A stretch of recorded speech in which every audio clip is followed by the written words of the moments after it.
pessoal, mais um vídeo. No vídeo de hoje a gente vai falar sobre os contrabaixos que eu já tive. Eu tava conversando com o Léo falou, mas você já teve quantos baixos, né? Aí lá vai eu relembrar, né? Então vamos relembrar junto, beleza? Meu primeiro baixo eu tive em 2008, foi no dia 14 de fevereiro de 2008. E foi eu e uma tia minha. Ela não era tia de sangue, mas eu chamo ela de tia até hoje, né? Que é a tia Su. A gente foi lá buscar um baixo. A gente tá em Paulista, né? E foi o baixo mais simples, né? Eu não tinha noção de nada. Acho que até hoje eu não sei, né? E a influência, né, que eu tinha era o Portoga, né? Que era o baixista do CPM. Então eu via ele e falava, nossa, eu quero tocar baixo. Mas o primeiro instrumento que eu tive vontade de tocar foi bateria, né? Mas eu vi que era caro, morava de aluguel, não dava pra fazer barulho. Aí foi o baixo, né? O instrumento que eu tive na vida inteira. Normalmente as pessoas começam no violãozinho, né? Eu já sabia o que eu queria, era o baixo. Então foi um Austin, né? 4 cordas ali. E acho que um mês depois ela me levou numa igreja lá perto, que tinha um baixista, eu não lembro o nome dele. Eu acho que ele tinha um baixo da Tajima de 5 cordas, natural. Aí ele deixou eu tocar, né? Eu falei, nossa, legal, né? E até então eu não tinha a minha caixa, né? Meu amplificador para poder ligar o baixo. Quando eu cheguei nesse dia com o meu baixo, o meu primeiro baixo, eu fui ligar no som que eu tinha, que o Chris tinha dado pra gente. Um somzinho lá dos anos 80, né? Que tinha entrada de P10. Fui ligar o baixo lá, começou a sair fumaça. Então eu fiquei uns 9 meses sem conseguir ligar o baixo, né? Pra ver como é que era o som. Eu não tinha noção de nada das notas, né?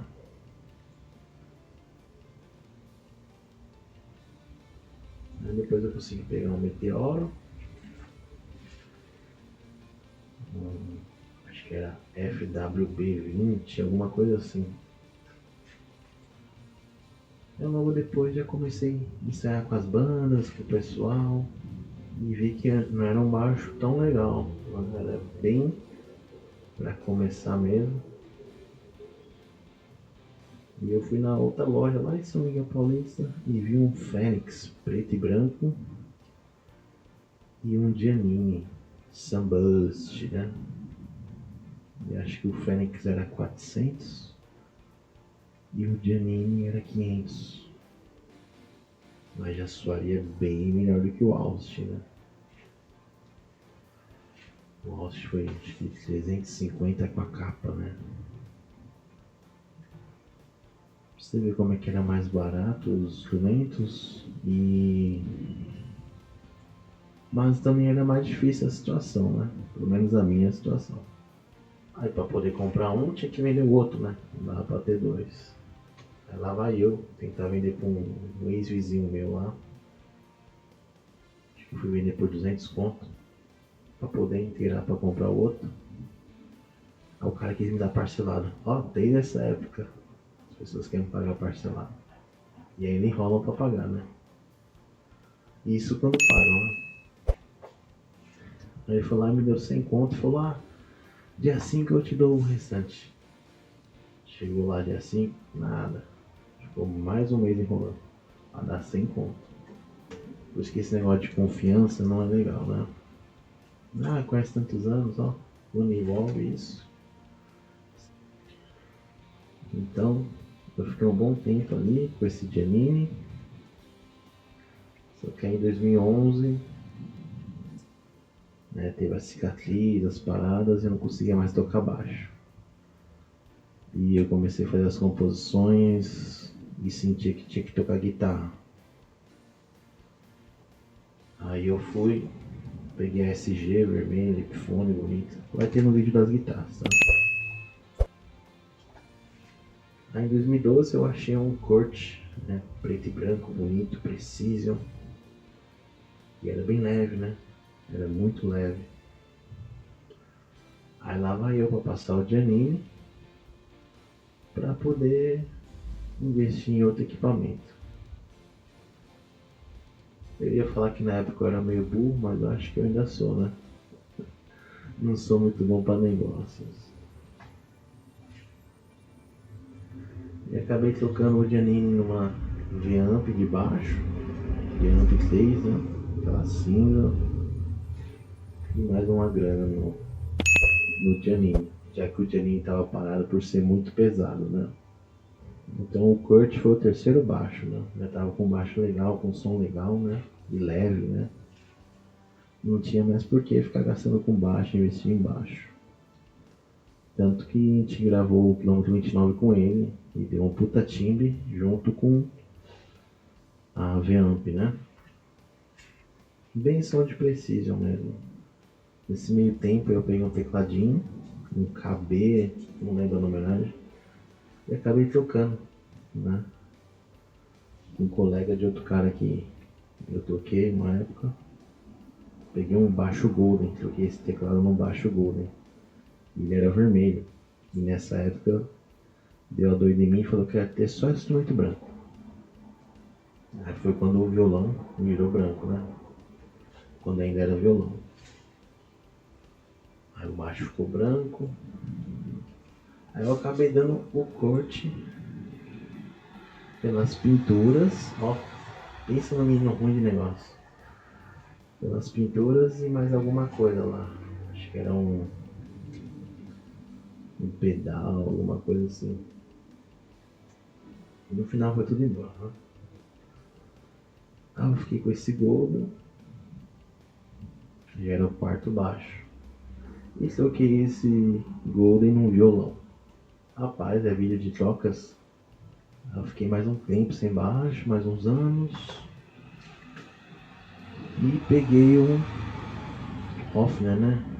Modelo Paul McCartney, só que da Epiphone. Esse foi o melhor baixo que eu tive. Mas aí também tava um momento difícil ali, tive que mudar de casa. Acabei passando baratinho para poder mudar de casa. Isso antes da pandemia, né? Aí depois da pandemia valorizou tudo. Não tenho nem ideia de quanto que tá hoje em dia. Aí eu fiquei mais uns anos sem baixo. E peguei o da Groove, né? Modelo Les Paul, fosco. Nada a ver comigo, né? Mas dava pra gravar legal, era ativo, tinha um timbre legal. E lá vai eu tendo que vender de novo, né? Porque eu vendi um Play 4 fiado. Ó, pensa em mim no ruim de negócio. O cara não me pagou até hoje, né? Não deu nenhum esparecer. Tava com um momento difícil ali, né? A gente entende e tal. Mas até hoje nada. E eu tive que vender o baixo para poder pagar a parcela do Play 5. Né? E eu tava contando com aquela parcela para pagar o Play 5. Então, fiquei sem baixo até hoje, né? E pretendo pegar um para poder voltar a gravar, né? Que é, o último disco foi bem difícil devido a isso, né? Mas o Marcelo conseguiu ali complementar, né? Ele gravou todos ali, menos o São José dos Campos que já estava gravado. O resto foi o Dori que gravou. E nos próximos eu pretendo voltar a gravar os baixos, né? Já que é um instrumento que eu comecei, né? E é meio estranho outra pessoa estar gravando. Apesar de que soou bem diferente e bem legal, né? Dá outra visão pra música, né? Não só a minha, né? Isso foi bem legal também, experimentar isso. E quando eu conseguir outro baixo, eu vou gravar o vídeo aí pra vocês, beleza? Então, esses foram todos os baixos que eu já tive. E posso estar também gravando o vídeo das guitarras, né? como é que foi mudar, né, do baixo, de ser só baixista, começar a cantar e ser guitarrista e agora ter teclado. Ixi, né, só bateria que eu não consigo, mas a gente não sabe, né? Vai saber no dia de amanhã. Beleza? Então, esse foi o vídeo de hoje aí, contando os baixos que passaram por essa vida. E continue acompanhando os vídeos.